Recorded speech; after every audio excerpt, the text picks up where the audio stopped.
We all know that the Yu-Gi-Oh! Trading Card Game, or as they call it in the show, Duel Monsters, has undergone numerous changes over the years, all in an effort to make it more coherent and enjoyable for players of all levels.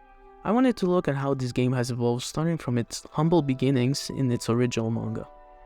The game started as a Magic the Gathering inspired game that Kazuki Takahashi created for his weekly manga. Its original name was Magic and Wizards, until they changed it later to Duel Monsters.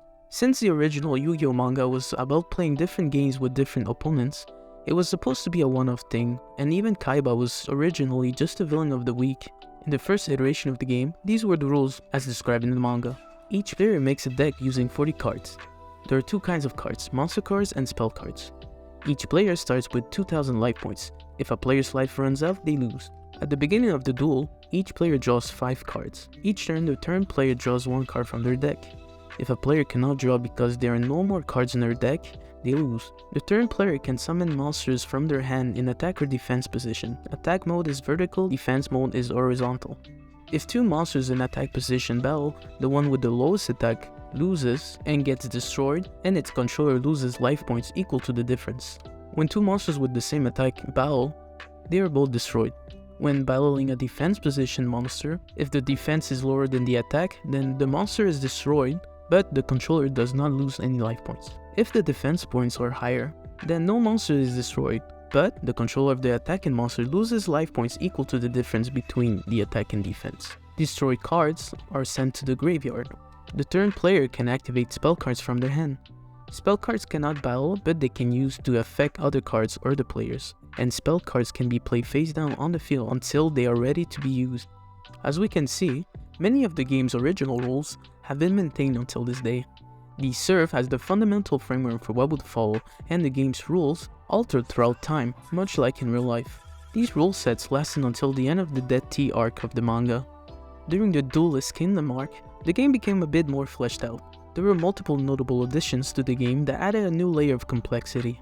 The first addition were trap cards, which up until this arc were not even used or even mentioned. Trap cards could be activated during either player's turn in response to certain actions, but only one trap card can be used per turn. The other notable additions were fusion monsters and ritual monsters, which were introduced during this arc. For fusion monsters, you had to use the polymerization card. However, those cards were still on the field and the extra deck was not even a thing yet. Ritual monsters could be summoned with the ritual spell card, and you have to tribute monsters that meet a certain criteria. A lot of the new rules and addition made the game sort of a tabletop game like Dungeons & Dragons, since a lot of the duels seem to be more of a game where you use your cards in a creative way to beat your opponent. There are also a lot of miscellaneous rules with the monsters' elements and types, such as elements overpowering certain ones, monsters gaining attack or defense depending on the field. Furthermore, monsters that could fly or be underwater would overpower land-based monsters. Obviously, to keep the readers entertained with the tight schedule and because the game wasn't perfectly fleshed out yet, Kazuki Takahashi had to make up rules as he went, and that is probably why a lot of the duels were won in a way that cannot be replicated in real life. But it seemed like the author was still playing around with the rules of the game. In the duel between Yugi and Kaiba in the Duelist Kingdom arc, they were playing using the Duel Disc Expert mode, and its rules are very different from the standard duels. Each player can only hold 5 cards at a time. If a player has 5 cards at the start of their turn, they cannot draw a card. If a player has less than 5 cards at the start of their turn, they draw until they have 5 cards. The Duel Disc contains 5 stages, the main card stage and the 4 sub-card stages. The main card is played in the main stage, all the players' other cards in their hand are played in the sub-stages. Monsters in the main stage can be played in attack or defense mode. Monsters in the sub-stages are all in attack mode. The main card gets special abilities and powers from the sub-cards. Sub-cards are phased down until use or attack. Sub-cards can be flipped face down and shuffled. A player's main monster can attack their opponent's main monster or any of the cards face down. Normal rules of battle are applied if they attack a monster. If a player attacks a card that is in the sub-stages and it is a spell or trap card, it is automatically destroyed. As we can see, these rules have nothing to do with the actual card game. It seems it was pretty much a one-off thing, and thus ends the Duelist Kingdom arc and its unique set of rules. Around the same time, in 1998, the first actual Duel Monsters card game was released by Bandai. Only 3 booster packs were released before the license to produce a card game was sold to Konami. This version of the game was never released outside of Japan. Its rules are pretty different from what we've seen so far. It had 13 rules which were printed on different monster cards. I'll show on screen the different rules it had. But the way to win this game was that you needed to add up all the levels of the monster that were destroyed and the one with the highest amount wins. With every new arc, it seems like the game of duel monsters in the manga slowly but surely starts to resemble the game we're all familiar with. The Battle City arc introduced the Super Expert rules, and these rules from the manga are the closest it is from the game today. The main difference were that each player starts with 4,000 life points, a player's hand cannot contain more than 7 cards in the manga, or 6 cards in the anime, just like in real life. Spell cards can be used during either player's turn. They're pretty much what we call today quick play spell cards, and the final difference was that fusion monsters could not attack on the turn they were summoned. On the other hand, at this point of the story, the anime was even closer to the rules that we know today. The duels from the manga and anime were modified and adapted to try and follow the rules from the real-life card game by Konami.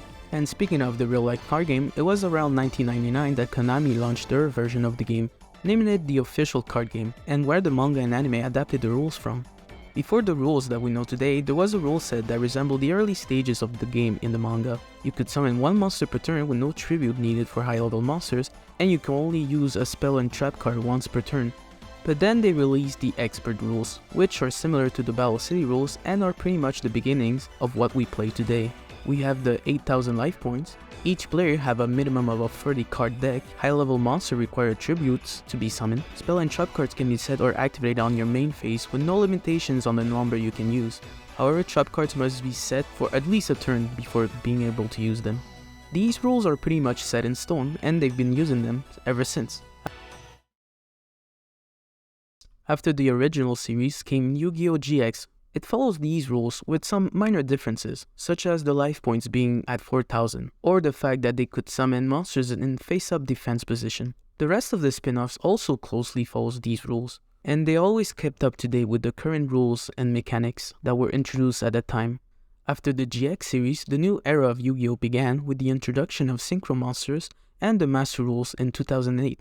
The Master Rules are what we play with today, and they are a modified version of the previous rule set with some updated terminology. The Synchro monsters required one new type of monsters, tuner monsters, and non-tuner monsters to be used as synchro materials. You needed the monsters' levels to equal the level of the synchro monster you wanted to bring out.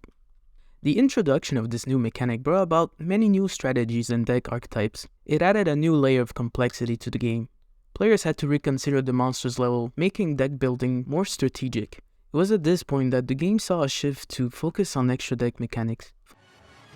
Following the Synchro era, the Xyz era began with the introduction of Xyz monster and the Master Rules 2 in 2011. These monsters were summoned by overlaying monsters with the same level, which made it very easy to bring out.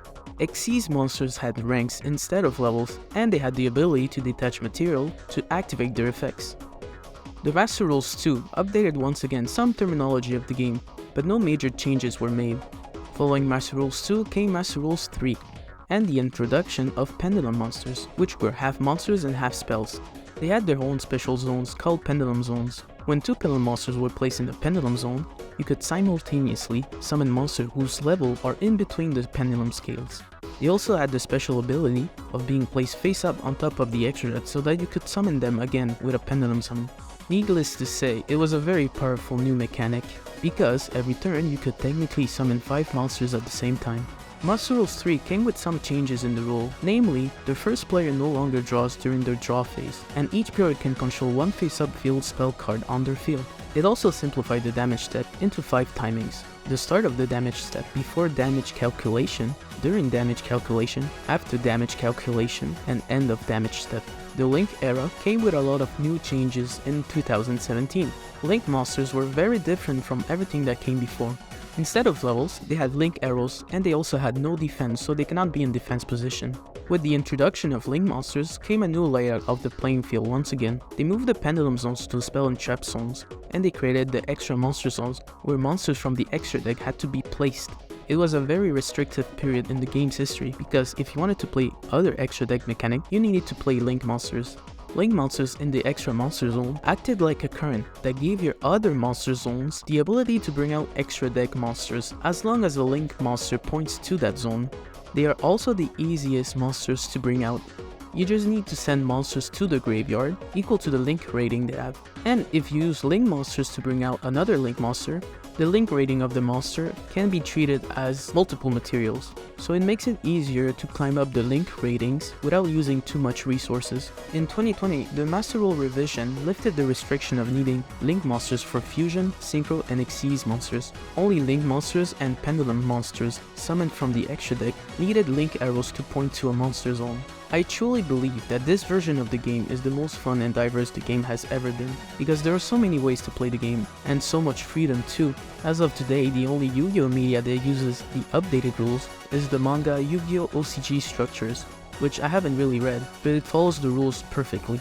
Yu-Gi-Oh has evolved over the years from its modest beginnings as a straightforward card game in a manga to a sophisticated and strategic game with many distinct eras and mechanics. And as a fan of the game, I look forward to see where this game will be headed next. Thanks for watching the video. Subscribe if you want to see more videos like this, or any type of Yu-Gi-Oh related videos. If you feel I've missed something important, please leave a comment down below.